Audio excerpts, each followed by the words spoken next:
Karolina Bulgaristan'dan geldi. Otizm spektrum bozukluğu. Bugün 3. seans rejeneratif hücre tedavisi yaptık. Hücreleri şeyden alıyoruz, kemik iliğinden alıyoruz, leğen kemiğinden. 6 aylarla uyguladığımız uygulamalar bunlar. Karolina'dan güzel gelişmeler oldu. Algısında artış, dikkatinde artış, okul başarısında artışlar oldu.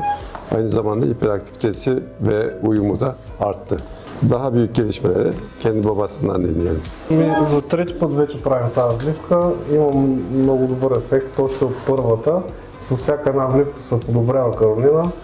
И за такива деца специално препоръчваме да използват както и доктора, така и болницата.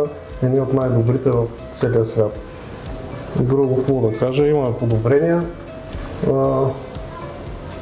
Това общо взето. Ние за това и дойдохме до тук, защото и отзивите и децата след тези вливки се подобряват наистина.